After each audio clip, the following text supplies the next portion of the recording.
gamers, what's up? Today I'm going to do something a little different. It's a Q&A with questions submitted by Gnoggin. Gnoggin, you can check his channel out right here on YouTube. He has some great content and you'll be real pleased with what he does. So definitely check him out and subscribe. He's going to do a video with these answers, so you'll want to check that out as well. So there's a reason to subscribe. And I'm submitting it so you guys can get a first look at his questions and what I have to say about them. But his video is going to be more comprehensive. It's going to include a lot of other things, and I don't want to give any spoilers. So just remember to subscribe to his channel and check him out. So I'm going to start off with the questions. I got them all right here. And I haven't looked at them. I looked at them once when I printed them up about a week ago. I haven't looked at them since. These answers are going to be completely off the top of my head and completely natural. So let's get started. How did your business get started? What steps did you take to get where you are now? How did you step above the competition? I got started back in, actually it was mid to late 1999. I think it was October if I remember correctly. And it started off with some friends and I sitting around playing video games at my friend Bill's house. And we were playing, I'll never forget, it was Need for Speed, and we were playing Heart of Darkness on the PlayStation. And we were racing and taking each other's cars, and it was a great day. We got into this conversation about video games, what inspired Heart of Darkness, and I started going all the way back through, you know, the Delphine software games, Out of This World, and then Flashback, some of my favorite games. So we got into this conversation, and someone brought up, hey, you should start a video game store. Well, I didn't have money to start a video game store. I don't think a lot of people do. So I came up with this idea where I would go to a local flea market and set up, and I knew a guy who owned a store called Video Giant in Whitehall, Ohio, and his name was Walt, and Walt hooked me up with my first display case. It was a 4-foot case, and then he introduced me to the people who owned Video Games Express, which was a store that was pretty prominent in Columbus at the time, and the daughter of the owner, Jen, and the owner, Bert, was real cool, and they helped me out. They sold me games at cost, and they gave me a discount on some used titles. So I took about 14 games, the display case, and a stack of VHS tapes to the flea market. I set up with a sign that my friend Bill and I drew, and it started there. I worked full-time at the time, and I actually even I got a chef's position while I was doing that, and was doing all that at once, working crazy hours, about 25 hours on the weekend, Friday, Saturday, and Sunday, and then about 70, even sometimes as much as 80 hours a week at the restaurant. I mean, I'm not kidding. It was really busy for me for about 2 years there total, where I was doing everything all at once. And every time I made something, I invested it back into the shop to buy more merchandise, or to buy some new fixtures, or to buy another display case, or whatever. So I never spent the money I made there. I paid my bills, and I bought my personal stuff with money I earned from my job at the restaurant, and kept reinvesting and reinvesting and reinvesting, making it bigger and better every time I could. Eventually, there was a trading zone inside that flea market. They left, and I bought all their fixtures and all their display stuff, and just kept on building until I did my first retail location in 2005. At the end of 2005, I moved to City Center Mall, and I had built up enough stuff to actually fill a retail location. And I took no loans, I borrowed no money, so everything was kind of mine, flat out, going in there. And I think that helped me with my overhead. And I think a lot of people, you know, bury themselves in debt when they open their businesses, and that doesn't help them at all. Now, in terms of stepping above the competition, I never really looked at it as stepping above the competition. For me, it was more like differentiating myself from the competition. I tried to, you know, carry everything first and foremost. You have game stores like GameStop, and at the time we had Game Crazy, I think it was. What was it called? I forget. The Hollywood video spot, and I had to compete with those places. So, you know, the best way to do that was to carry Atari games and Nintendo games and Super Nintendo and so on and so forth. It really helped me bring in a clientele that they weren't getting, and then when people brought them stuff that, you know, they didn't take, they would send them my way, which was always cool. It's funny, you know, people ask me all the time, oh, are you glad that, you know, you don't have a GameStop in the mall anymore? The GameStop here recently left the mall. And I say, well, you know, I actually kind of liked it, because people would go to them and ask for Nintendo games, or people would go to them and try to sell them, you know, old PlayStation games or whatever, and they would say, oh no, we don't take them, but there's a guy right upstairs. And I had a pretty good relationship with those guys. I mean, do I like GameStop as a company? Not so much, but the people who worked there were pretty cool.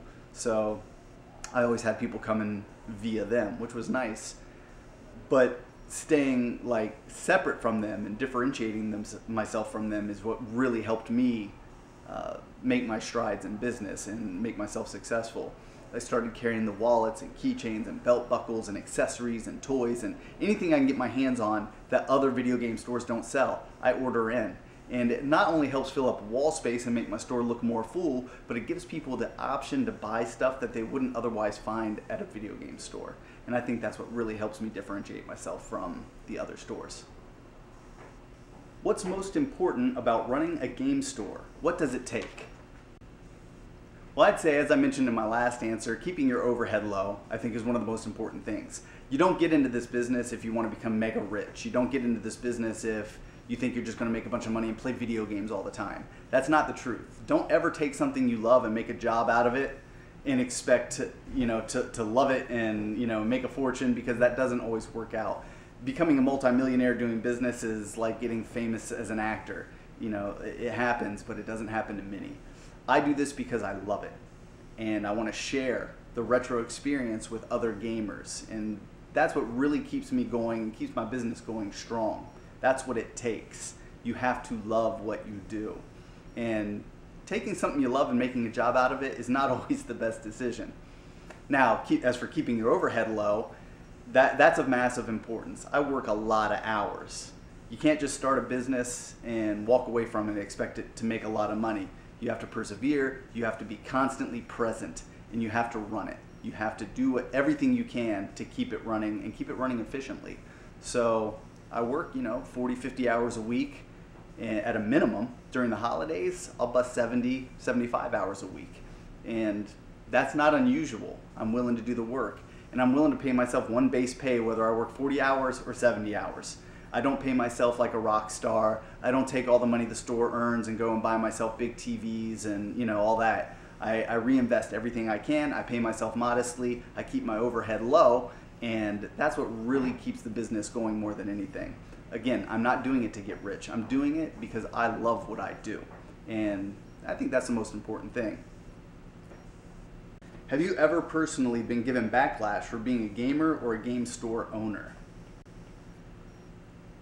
Well, right here on YouTube, I've experienced some pretty crazy stuff. People who say, oh, I know, like someone once accused me of being given the money to open the store, or, I had rich parents that bought the store for me or whatever. I mean, I worked real hard to get everything I have, and that was kind of ridiculous. I've had people who come in and not know I'm the owner and try to give me, static for, I don't know, they don't like my return policy, or they don't like that I'm charging said amount for a retro collectible game or whatever. And they always go to that, well, you just work at a video game store, like I'm like a peon, like I'm lowly. They don't understand that they're actually talking to the guy who owns the store, which is a fun revelation sometimes when you get into it with that customer. And I don't care what anyone says, the customer, not always right. I do everything I can to please the customer, and if someone has a problem, I will do everything I can to fix it because I want to keep everyone I can as a customer. But when there's that customer who's really obnoxious, who's loud, and to be frank, I just don't want them to come back to the store, I revel in that moment when they go, well, I want to talk to a manager. And I say, I'll tell you what, you're talking to the owner. And it's always a lot of fun to see the expression on their face change. I'm not just a guy who makes minimum wage standing behind a counter. I'm the guy who runs the business. And that's a lot of fun. But yes, I have absolutely gotten backlash from people for it. And grow up, you're a loser, you play video games for a living, because that comes from people who don't understand what it takes to run a business and everything that running a business entails. They work for someone else. They don't know the trials that you face when you open your own business, when you're working for yourself, and when you have to deal with everything running a business takes. It's pretty funny. But yes, absolutely. And I think anyone who goes into business for themselves, especially in something like this where, there's that certain class of people who look at it as a childish thing or, whatever, I think you're always going to have to face it. So, absolutely. How's your personal collection of games going? Do you like to keep any of the games that are traded in for yourself? Well, yeah, that would be one of the perks of owning the business here. I do like to, every now and then, catch a game. I got a Silent Hill 3 in not too long ago, and it's the only one I needed, and I was super stoked, and it went right home. Now, what I do is, I do pay myself from the store, and when I buy something from a customer, and it comes into the store and it's something I want to take home, I then take the money out of my pocket that the store pays me and pay it back into the store to reimburse the store for what I take home. Otherwise, I feel like, and I know it's not the case, I own everything in the store, but I feel like I'm stealing from myself. And I don't want to detract from the business, so the business at the very least will break even on any item that I take home. That said, most of what I get from my collection comes from yard sales and stuff like that. I really enjoy the hunt. And yard sailing all through the summer is one of my favorite things to do. Every weekend I hit yard sales and I try to find those classic games for my collection. And I think that's the most satisfying way to find games, to really go out and hunt for them. So, you know, that's just part of who I am as a collector, and it really allows me to keep things in stock here. I mean, if I took home everything I liked, absolutely everything I liked, I wouldn't have anything on the walls because I want to collect everything. I'm a buff, like a history buff, and everything that's a great piece of video game history I want for myself. So it's hard to turn some of this stuff away, but I do have to practice some restraint when it comes to that, and you know, have stuff on the wall for the clients. Otherwise, you know, why am I doing what I do? I don't do it just so I can serve myself. I do it so I can share video games with everyone, and sometimes that means not getting everything I want, which is sad. I wish I could have it both ways, but you know, you can't. So generally speaking, yard sales for my collection, and every now and then a cool item comes into the store and I take it home for myself. One of my favorite videos of yours is explaining fairness when it comes to trading in used games. Has your opinion on the matter changed since then? Would you like to give a small summary of your thoughts? Well, I think everyone should get a good price for their games. However, you have to keep in mind that when you bring your games to a store, you're not going to get market value for it. And I think that's something that a lot of people don't realize. They think, oh, well, this game sells online for $60, so I should get $60 out of it. Well, I mean, you know, businesses do have to make a profit, and we have overhead, we have bills to pay, employees to pay. So they get pretty disappointed sometimes when they realize that's not the case. That said, you should get a fair price for the games you sell. If someone needs instant cash and they bring their game to me, I try my best to give them a fair price. It's not going to be what they could make if they sold it on Amazon or eBay. But then if you sell it on Amazon or eBay, you do have fees to pay, and you don't quite get out of it what you see people selling games for online. You know what I mean? You see, oh, that goes for $60, and you think automatically, I can have $60 in the bank. But that's not the case. You have your eBay fees and your PayPal fee and all that. So, you know, I mean, will you make more than you do if you sell it to a store? Yes. But at the same time, you get instant cash if you sell it to a store. So there are those things to consider.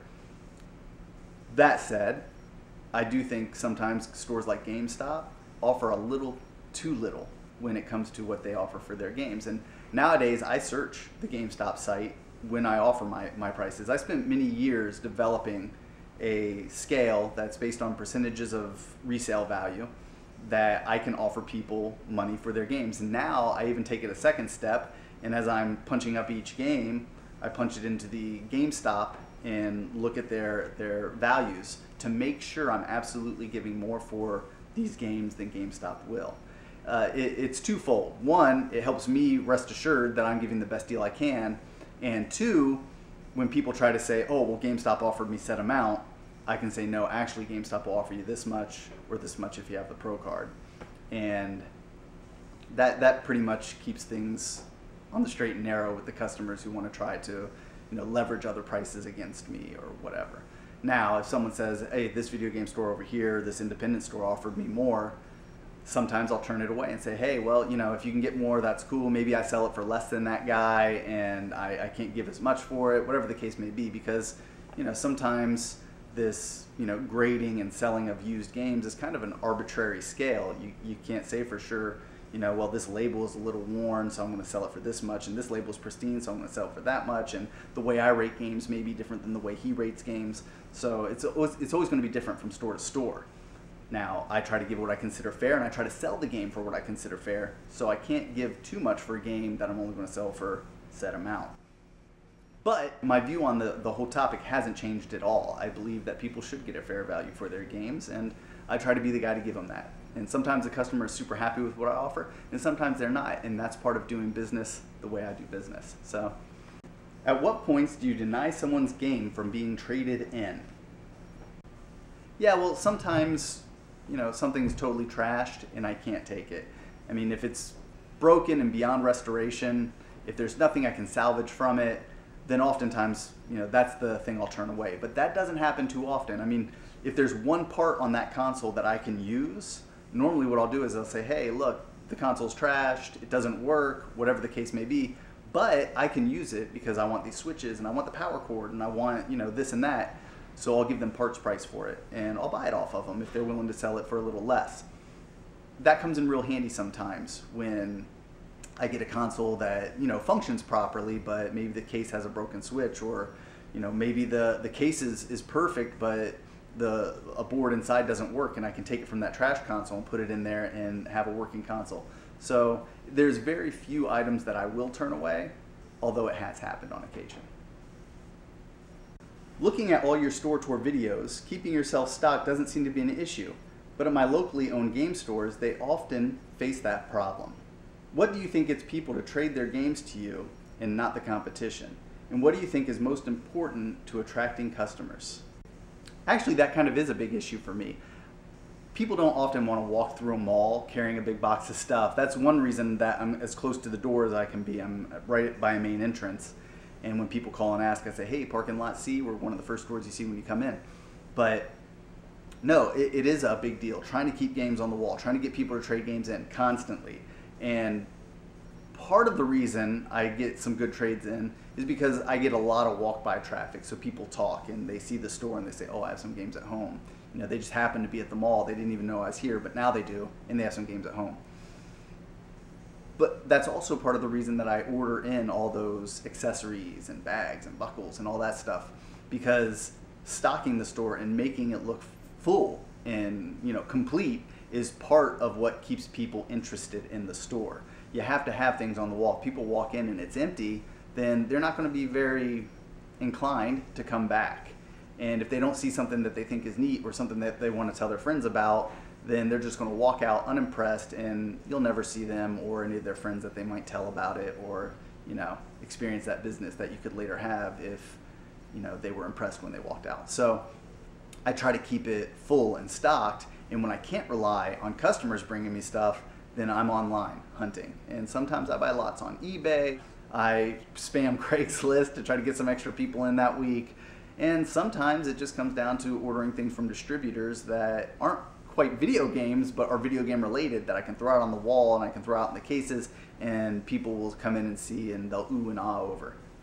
That also helps with the competition, because a lot of other stores don't carry the things I carry, and I specifically look for things that I haven't seen at other stores. So when I'm going through my distributor list online or whatever, I'll say, oh, well, Hot Topic has that wallet, I'm not going to buy it.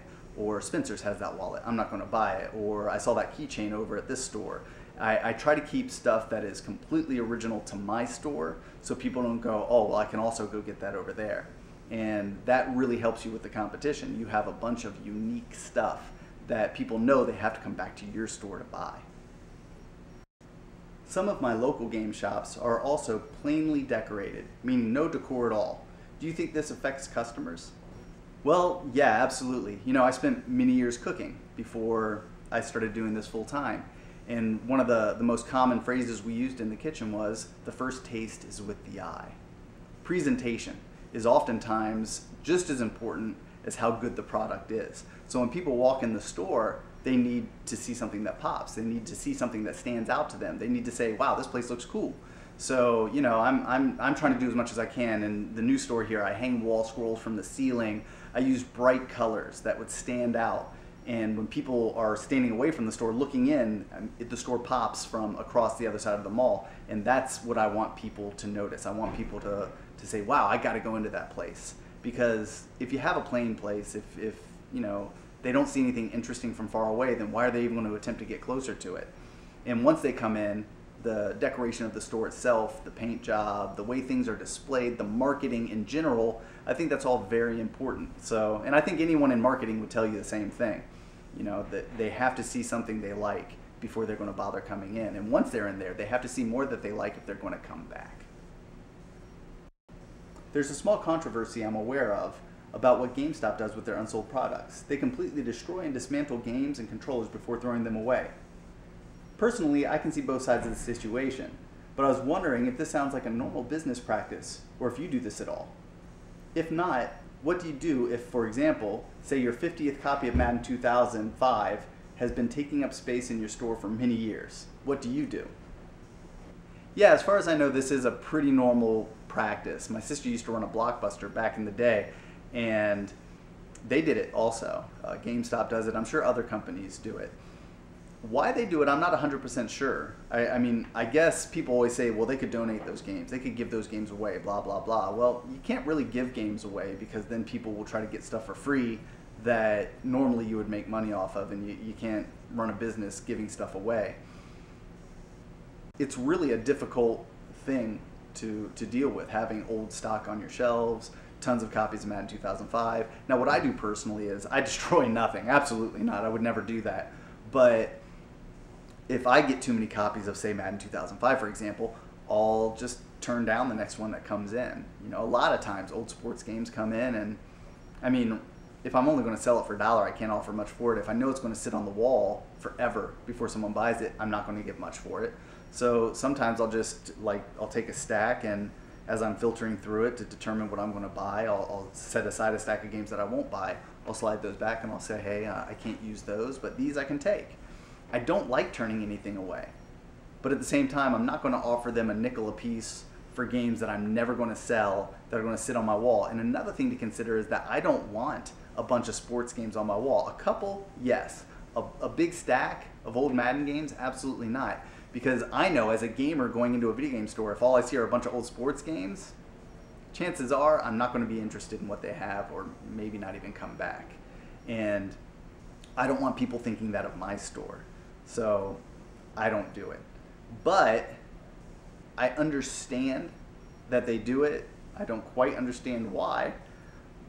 And I accept that they do it, although I don't really agree with destroying games or controllers or accessories or consoles, especially the controllers, accessories, and consoles, because I think there's always a place for those. You can always sell those, even if you discount them massively. So no, it's not something I would do. It's not something I would stand by as a practice, but it's something I guess we just have to accept they do, and I guess they have their reasons to do it, but I don't really know what they are. Being in your position, you probably see a lot of trends, possibly some that most of us don't even notice. Are there any right now that particularly spark your interest or perhaps worry you?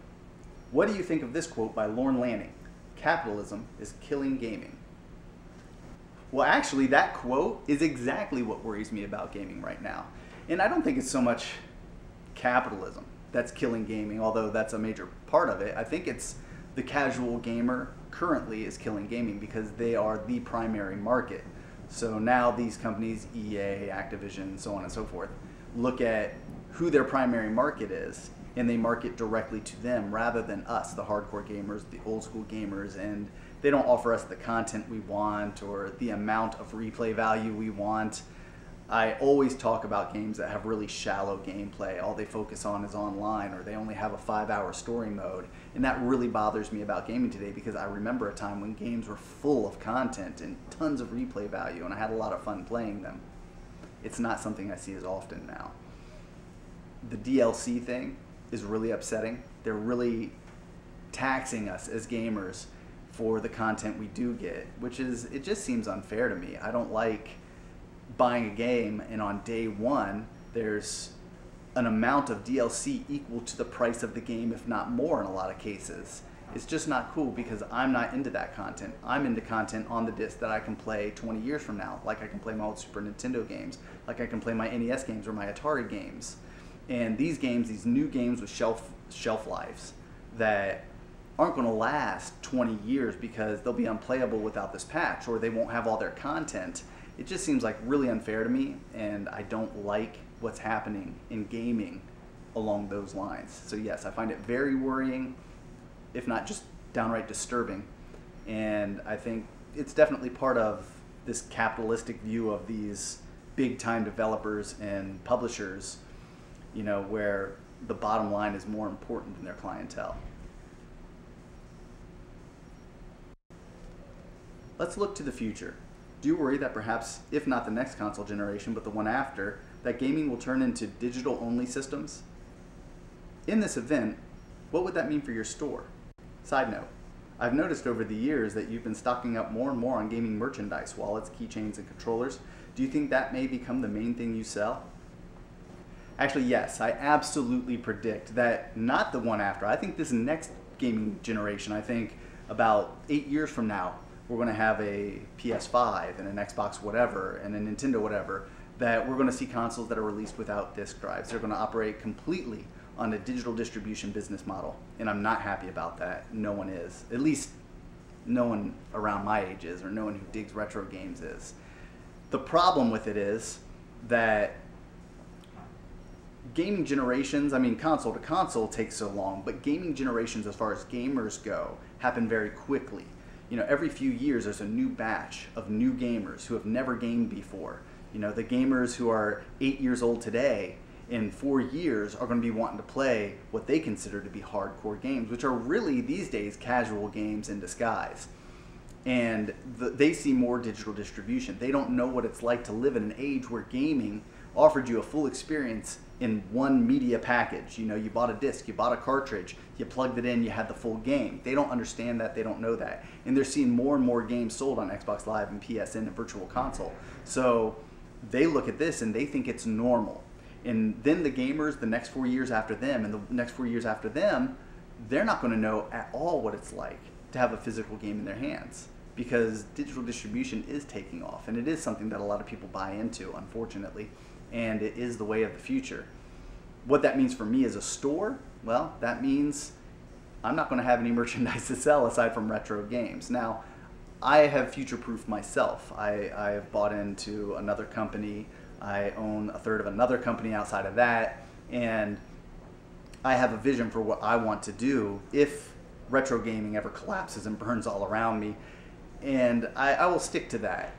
I don't know if selling, you know, PS2 games and Xbox One games 10 years down the road from now is going to be a big thing. Without new games on walls and with gamers sitting in their house and buying games and not having to go to the store to get them anymore, I don't know that there's going to be a real market for what I do. And that's a scary thing. No one wants to think that of their business, but it is kind of also the way of the future. I mean, that's why we see bookstores closing down everywhere. And I mean, there used to be a Walden's bookstore right here in the mall. And there used to be a Barnes & Noble down at one of the strip centers I know, and it's gone. I mean, it's just something that may be the way of the future.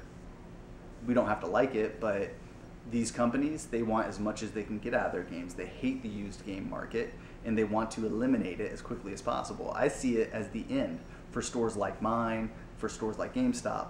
Now, I think I do have something to look forward to in that I do sell a lot of merchandise and the bags and the wallets I've talked about in this video already. Doing that, I could alter my store into a Spencer's type store, a Hot Topics type store that's centered around gaming and gamers. I could still sell a few retro games, and I could probably make a very good living doing it, and that's probably the direction I'll lean in if the next generation of consoles are just, you know, basically hard drives, set-top boxes that hook up to your TV and download everything they play or stream everything they play. And I'll do my best to work around that and stay strong in business. Does your cat still hate Mega Man? Yes, absolutely. She hates Mega Man with a passion. I've never seen a cat, when I turn on the Wii, she hears the music. No matter where she is in the house, she comes running. And if she sees the little Mega Man icon, she freaks out.